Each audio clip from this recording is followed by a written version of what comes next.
Hi, Skylar here from the Mint Change You Can Wear. Today we're going to be making $half coin rings. So we're going to discuss how exactly to get the right hole to get the corresponding size you're looking for.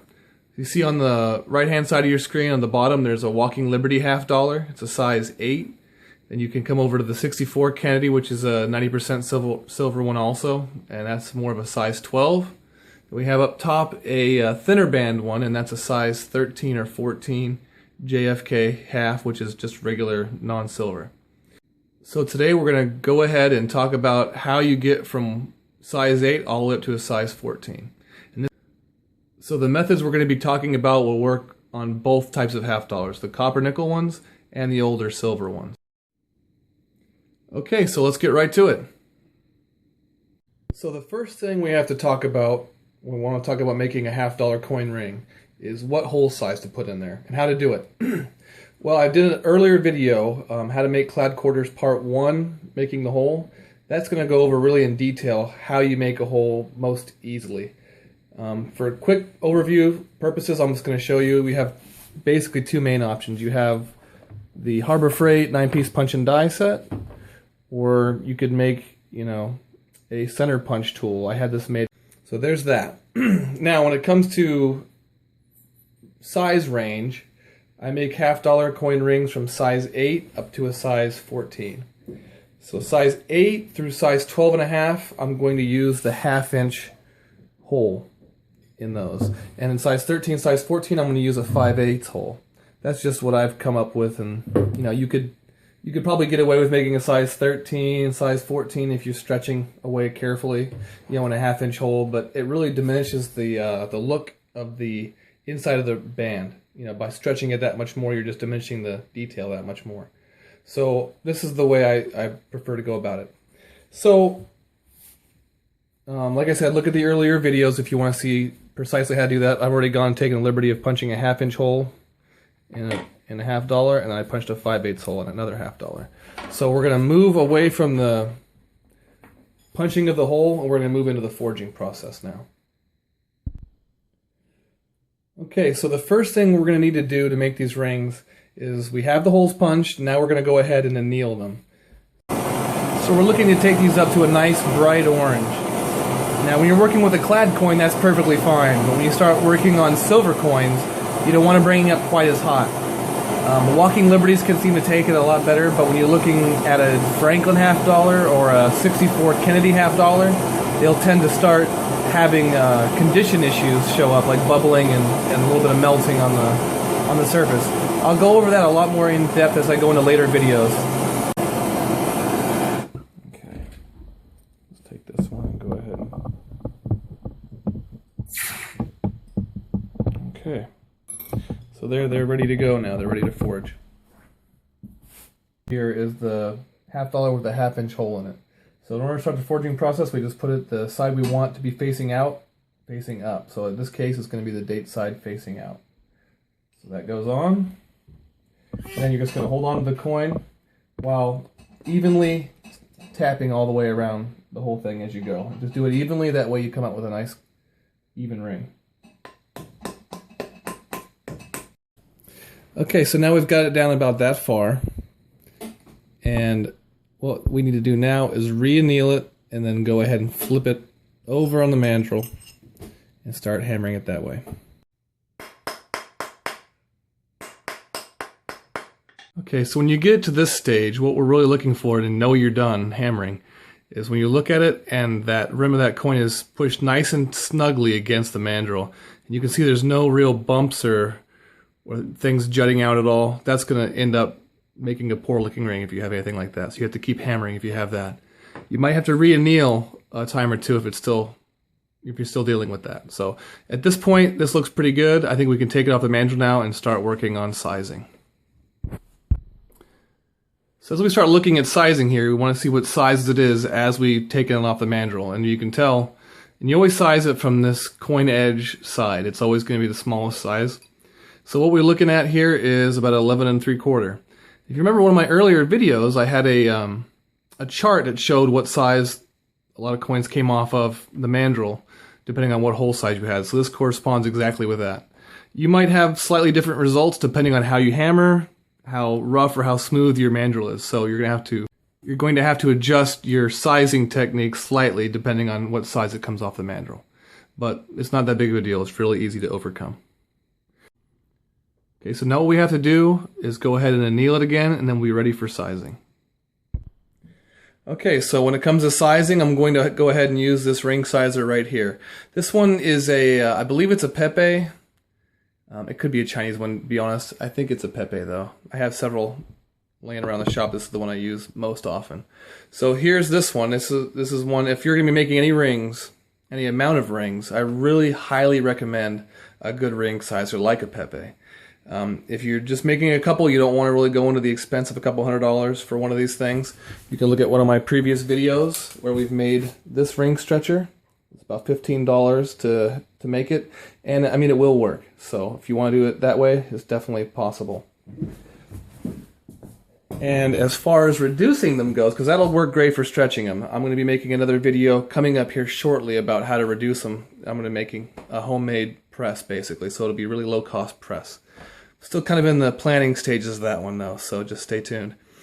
So anyway, what we're going to do now, we have an 11 3/4 size ring, and I want to do now is make it the smallest size possible, which is a size 8. So what I'd like to do when I first start off making these is just put it ring coin edge side up on the ring sizer, and just give it a couple stretches just to make sure everything's nice and symmetrical and even. So this will just true everything back up a little bit. So now after that initial truing up, it's about 11 7/8 on the mandrel now, so we gain just about 1/8 of a size. So now what we're ready to do is to start reducing. So what we could do is we could reduce using the regular ring sizer Pepe ring sizer. You can definitely do that. When it comes to $half though, these need to be wallered out. The biggest one isn't quite big enough for a $half, so I took that to a machine shop and had them make a bit of a larger opening on the ring die. So you're going to have to do that if you want to make $half. That's not that expensive, and it's best. So the tool I prefer to reduce these rings as far as sizing is the 6-ton hydraulic press. I got it at Harbor Freight, pretty inexpensive. You could use the Pepe like I said, but this is the tool I really prefer to use. And when I'm using it, you can use the reduction dies out of the ring sizer. You can use a doming block if you wanted to. They're very available on Amazon, eBay. You can get them at Harbor Freight also. So you could do those two things. I've made these reduction dies that fit my purposes perfectly. They're really inexpensive. I had a machine shop make them. I think they were like $30. And you know, I basically used two sizes. A little bit larger one and then one a little bit smaller. So it's really, the choice is yours, but that's the tools you can use. So it's a doming block. You could use the reduction dies out of the ring sizer, or you can have these made. Okay, well this thing's all ready to start pressing now. So what we'll do is put the ring edge side down in this die. Go ahead and put a piece of metal on top of some kind just to make it even pressure going down. I use this thing. You could just as easily use, you know, you could easily use a socket set if you wanted to, a socket from a socket set. Anyway, so we're going to go ahead and do that now.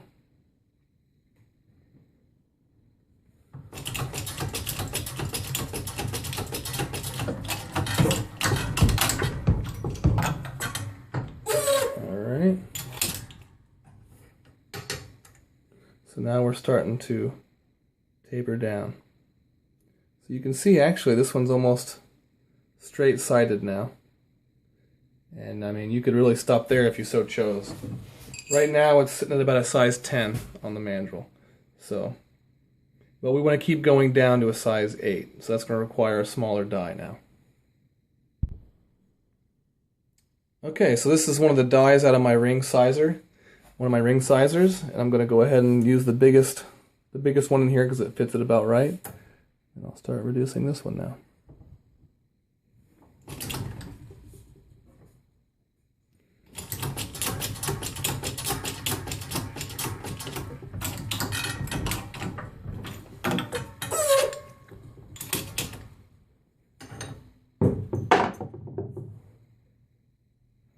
so. Now you can see it's starting to be tapered the other way now. So what we need to do is flip it over in the die and start reducing it that way.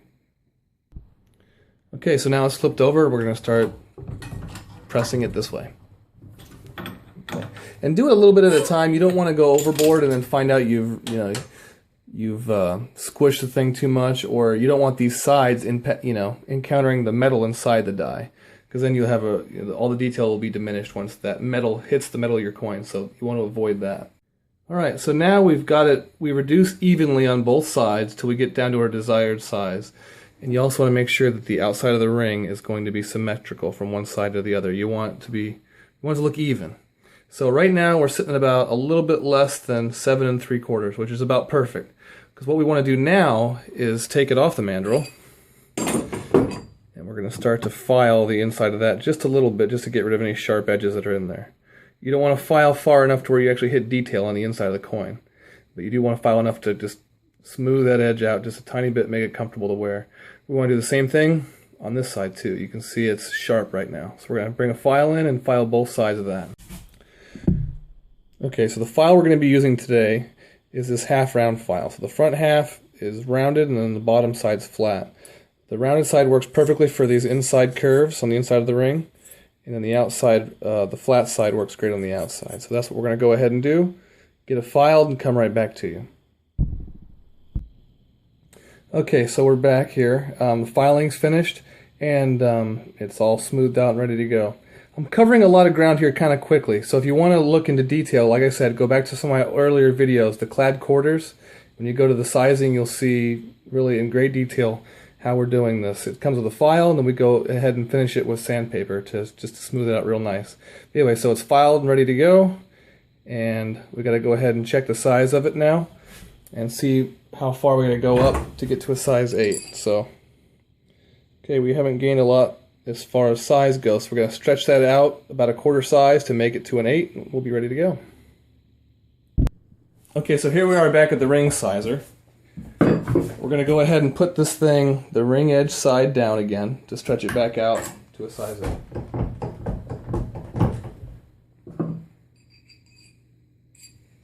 Shouldn't take a whole lot to get it there, so just check often. Alright, so there we are. We are sitting at a size 8 now, and it looks symmetrical all the way around, and it's ready for the polishing process. Okay, so now we know how to make the smallest sizes on these half dollars. Now if I was wanting to make this coin, say a 12, it started off, as soon as we took it off the mandrel, when we got done forging it, it was 11 3/4. So what you want to do in order to get it to a size 12, 12 and a half, which is the extent that I do a 1/2 inch hole size on these ones, you take it on this mandrel back here, or on this ring sizer, and you would go ahead and stretch it. And what you want to do is, when you want a finished size to be, say if you want it to be a 12, when it comes to half dollars, you have to go up beyond the size 2 full sizes, and then reduce it back down to remove the taper. So for instructional purposes, I'm going to take this size 8 ring we just sized. I'm going to go ahead and make it a size 12 now. So what you're going to want to do, like I said, if you want a 12, you have to bring it up 2 sizes higher, which will make it a 14. And again, we're going to put this coin edge side facing up on this ring sizer to start sizing it. And as I bring this coin down the mandrel, you notice I'm twisting it about a quarter turn every time, and that's just to make sure I'm going to get an even stretch going down this thing. You don't want these leaves open up as you stretch it, and you don't want the same area of the coin being stretched over and over and over again, or you'll make a thin spot there. So just keep bringing it around and around and around as you go down.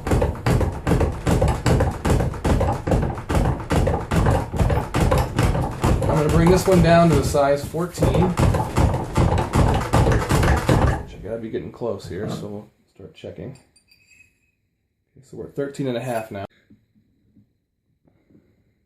Okay, so now you can see we've stretched it up to a size 14. So now it's back to the reduction dies to bring it back to a 12. Alright, so now we're sitting right at a size 12. And the sides look nice and straight because we brought it over the thing 2 sizes and brought it back down 2 sizes to make the sides nice and straight. That's what you're going to need to do on half dollars. Now say you over squished it. You were at like 11 and a half or 11 3/4. All you do is go back to the ring stretcher, stretch it back out to where you need to be. It's that simple, reduce or stretch. And whatever you do, make sure the sides are nice and straight when you're finished. So now we know how to do the smallest size, and we know how to do all the sizes in between up to a 12.5. 12.5 is my cutoff where I start using the larger hole size.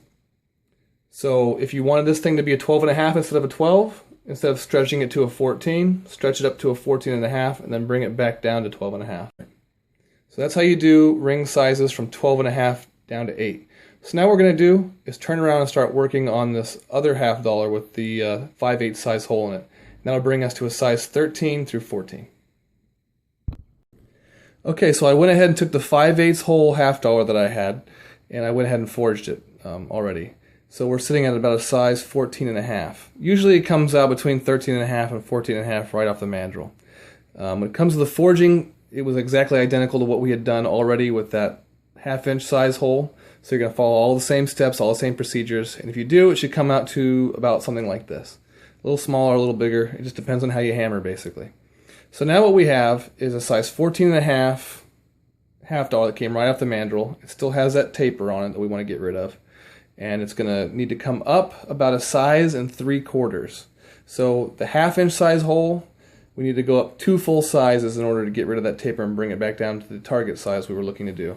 But now that we have a hole that's a little bit bigger, we don't need to stretch it quite as far in order to get rid of the taper. You can see it's a lot less right off the mandrel than the other one was. So say we want to make a size 13 ring out of this. Well, go up a size and 3/4. So you got 13, 14, 14 and 3/4 is what we're going to need to bring it down to a size 13 ring. Say you want to make a size 14 ring. Well, you have to go up to a 15, 15 and 3/4 to bring it back down to a 14. Okay, so I decided to finish making and polishing the size 13 ring off camera because we'd already covered the sizing on the earlier coin and we'd already covered the finished polishing in a previous video. That previous video is how to make a clad quarter coin ring, step 4, polishing, and that will walk you all the way through how to polish a clad coin ring. And then now that's the coin ring on the left-hand side. On the right-hand side is a 64 Kennedy. And you go through the same exact steps as far as making the coin like we did in the video here. When we go to finish it up, as far as polishing goes, it'll be a totally different procedure. I'll be covering that really in depth on a couple videos coming up here. We're going to do some really neat videos on a different way of forging these rings. And when we get done with that, I'll go ahead and go into the polishing of silver. Alright, thank you for watching. And also be sure to subscribe to my channel to get all the latest videos on coin ring making. And if you guys have any questions or comments, concerns, just message me in the comments below and I'll do my best to answer all the questions on the next videos that are coming up.